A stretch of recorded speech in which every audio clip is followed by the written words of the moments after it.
Court में खड़ा होकर अरमान अपनी अंगूठी को देख रहा होता है और उनकी पुरानी यादें याद कर रहा होता है। यहाँ पे घर पे पोद्दार हाउस में दादी सा सबको कहती है चलो पूजा शुरू करते हैं करके। तभी विद्या कहती है अरमान को तो आने दीजिए।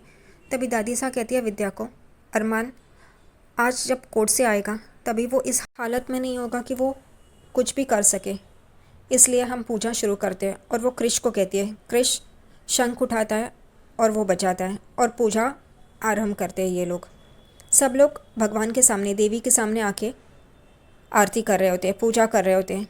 यहाँ पे दादी सा कहती है आज अरमान और उस लड़की का डिवोर्स है, वो लड़की इस घर में दोबारा कभी आनी ना पाए, ये देखिएगा। और सब लोग चौंक जाते हैं सिर्फ विद्या को छोड़ के। फिर दादी सा कहती है वो अभीर भी इस घर में घुस ना पाए, ये देखना। तभी कियारा, रूही, ये लोग बहुत गुस्सा हो जाते हैं। कियारा दादी सा को जवाब देने जाती ही है, तभी मनीषा उसे रोकती है। यहाँ पे दादी सा विद्या को आरती की थाली देती है और कहती है चलो। विद्या यहाँ दादी सा माधव को कहती है माधव चलो। वो गुस्से से वहीं पे खड़ा होता है। वो विद्या के साथ आरती करने के लिए आगे नहीं जाता। विद्या देखते देखते माधव को आरती लेके आगे आ जाती है। दादी सा उसे आगे लेके आती है। विद्या देवी की आरती कर रही होती है और यही कह रही होती है कि आज अरमान और उस लड़की का, अभीरा का डिवोर्स हो जाए। वो लड़की इस घर के लिए गलत है। अभीरा के लिए वो बहुत ही गलत सलत बात कर रही होती है। और ये देख के, ये सुन के बाकी मेंबर्स को, दादी सा छोड़ के, बहुत ही गुस्सा आता है।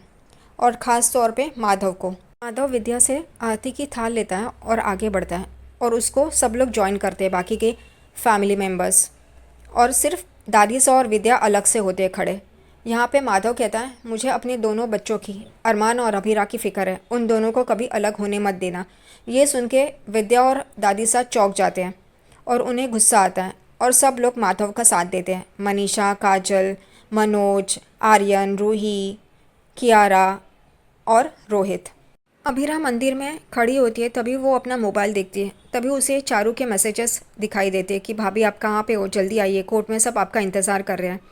लेकिन ये देख के अभीरा कहती है कि नहीं, मैं आज के शुभ दिन पे हमारा रिश्ता ख़त्म नहीं करूँगी करके, और मैं कोर्ट नहीं जाऊँगी। यही सोच रही होती है, उतने में ही वहाँ पे आर के आ जाता है। उसे पता है कि अभीरा कोर्ट नहीं रहेगी, मंदिर में रहेगी। क्या बात है।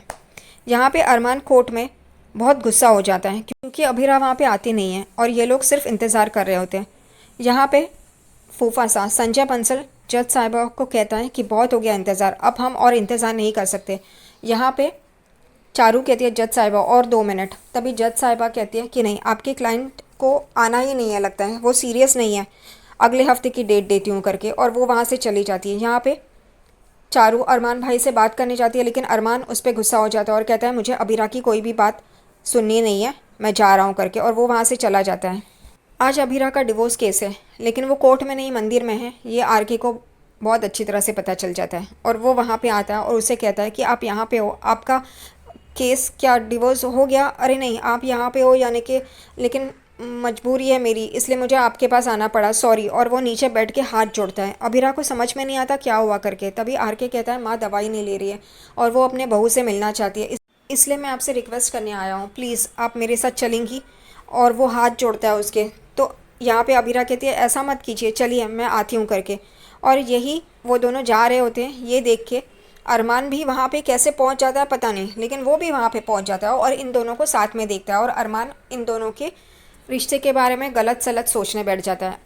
आरके और अभीरा ऑटो में बैठ के चले जाते हैं। तभी अरमान कहता है अब मैं इनका पीछा करूंगा, मैं देखता हूँ, अभीरा इसकी वजह से मुझे इंतज़ार करवा रही थी कोर्ट में, अब मैं भी देखता हूँ ये लोग कहाँ जाते हैं करके। अगर तुमने उसको डिवोर्स देने का ठान लिया था, उससे पीछा छुड़ाना है, तो अब क्यों उसकी लाइफ में इंटरफेयर कर रहे हो। चारू को अभीर का कॉल आता है और चारू और अभीर बात कर रहे होते हैं। यहाँ पे आर्यन पीछे से सुन रहा होता है इन दोनों की बातें। यहाँ पे अभीर कहता है मुझसे एक बार मिलो करके। चारू कहती है नहीं, मैं तुमसे मिलना नहीं चाहती। और कियारा, वो तुमसे बहुत प्यार करती है और मैं उसे कुछ धोखा नहीं दे सकती। यहाँ पे अबीर कहता है कियारा मुझसे अपने प्यार का इजहार कर रही है, वो गलत सोच रही है, हमें इस बारे में बात करनी होगी, तुम एक बार लास्ट टाइम मुझसे मिलो करके।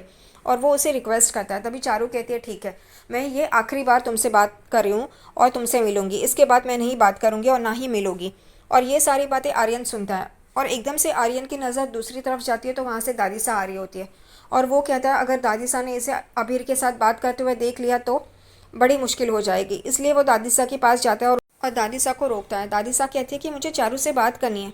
तभी आर्यन बहाना बनाता है कि वो अपने क्लाइंट से बात करी है और वो नर्वस है, आपको देख के और भी नर्वस हो जाएंगी, इसलिए। तो वो कहती है ठीक है बेटा, मैं बाद में बात करती हूँ, और वो वहाँ से चली जाती है। यहाँ पे हॉस्पिटल में आरके की जो माँ बनी है वो दवाई नहीं ले रही है और नर्स उसे कह रही है कि दवाई ले लो करके, लेकिन वो कहती है नहीं, मैं अपनी बहू के बिना दवाई नहीं लूँगी। उतने में आरके और अभीरा वहाँ पे आ जाते हैं और अभीरा यहाँ पे उनको दवाई देने के लिए आगे आती है। तभी वो कहती है मैं दवाई बाद में लूँगी, पहले मैंने जो काम के लिए तुम्हें बुलाया है वो पहले करते हैं करके। उन दोनों को समझ में नहीं आता कि ये माँ क्या कह रही है। वो गजरा लेती है और अभीरा को कहती है ये मेरा आरू तुम्हें पहनाएगा, आज बसंत पंचमी है, आज के दिन में अगर पति अपनी पत्नी को गजरा पहनाता है तो वो प्यार हमेशा के लिए रहता है करके। और यहाँ पे वो कहती है तुम लोग करो, मैं आती हूँ करके, और वो पीछे चली जाती है। यहाँ पे अभीरा पीट करके खड़ी हो जाती है। आर के गजरा लेके अभीरा के बालों में लगा ही रहा होता है, लेकिन उसकी हिम्मत नहीं होती है। उतने में ही बाहर से अरमान देख लेता है और वो अंदर आता है, आर के को धक्का मारता है और वो गजरा उसके हाथ से लेता है और अभीरा के बालों में लगाता है। तभी आरके की माँ आती है और कहती है ये हार है ना, एक दूसरे को पहनाओ, आज के दिन में बहुत शुभ होता है। और उतने में ही अरमान वहाँ से गुस्से से चला जाता है। यहाँ पे अभीरा के हाथ में हार आता है। उतने में ही आरके की माँ देखती है कोई तो बाहर गया है। वो पूछती है ये कौन था, मैं इसको जानती हूँ क्या? तभी वो कहता है नहीं नहीं करके, और अभीरा अरमान के पीछे पीछे हार हाथ में लेके भाग रही होती है। यहाँ पे शिवानी कहती है ये कौन था, मैं इसे जानती हूँ। तभी आरके कहता है नहीं, मैं तुम्हारा बेटा हूँ, वो कोई भी नहीं था, तुम मेरी माँ हो करके, और वो उसे अपने सीने से लगा लेता है। यहाँ पे अभीरा अरमान के पीछे पीछे भाग के आती है, अरमान रुको करके। अरमान गुस्से में होता है। अब अभीरा को क्यों उसके पीछे पीछे जाना है? उसने डिवोर्स के लिए साइन कर दिया ना, उसको डिवोर्स चाहिए ना, फिर उसकी अभी गलतफहमी दूर करके क्या करेगी? वो आती है, अरमान को कन्फ्रंट करती है। वो अरमान को बोलती है कि तुमने जो भी देखा वो गलत देखा। अरमान उस पर चढ़ जाता है, अरमान उस पर गुस्सा करने लग जाता है। तभी अभीरा कहती है बस तुम्हें गुस्सा ही करना आता है और कुछ आता नहीं है, और इसी वजह से हमारा ये रिश्ता इस मोड़ पे आ गया है। दोनों की बहस होती है। अभीरा कहती है आरके की माँ साइकोलॉजिकली डिस्टर्ब है, इस वजह से वो मुझे बहू समझ रही है और इस वजह से ये सब कुछ चल रहा है, जानबूझ कर नहीं कर रहे हम लोग। तो वो अरमान कहते हैं हाँ मुझे क्या पता आप लोग क्या कर रहे हो और क्या नहीं करके। यहाँ पे अरमान उसके हाथ से हार उठा के ऊपर फेंक देता है और वो एक बोर्ड पे लग जाता है और धीरे धीरे वो नीचे गिर रहा होता है, जहाँ अरमान और अभीरा खड़े होते हैं। उतने में ही वो हार अरमान और अभीरा के गले में आ जाता है, जैसे अरमान की माँ ने, असली माँ ने, जो इस वक्त हॉस्पिटल में है और आरके की माँ कहलाती है, उसने कहा होता है कि आज के दिन में अगर पति पत्नी एक दूसरे को हार पहनाए तो वो हमेशा के लिए एक हो जाते हैं। यही बात अभीरा अरमान को याद आती है और अभीरा को वो मंदिर वाली आंटी की भी याद आती है कि घर पे जाओ और अपने पति को हार पहनाओ, फिर तुम दोनों अलग नहीं होंगे करके। और यहाँ पे गुस्से से अरमान वो हार निकालता है और वहाँ से चला जाता है और अभीरा उसे देखती रह जाती है।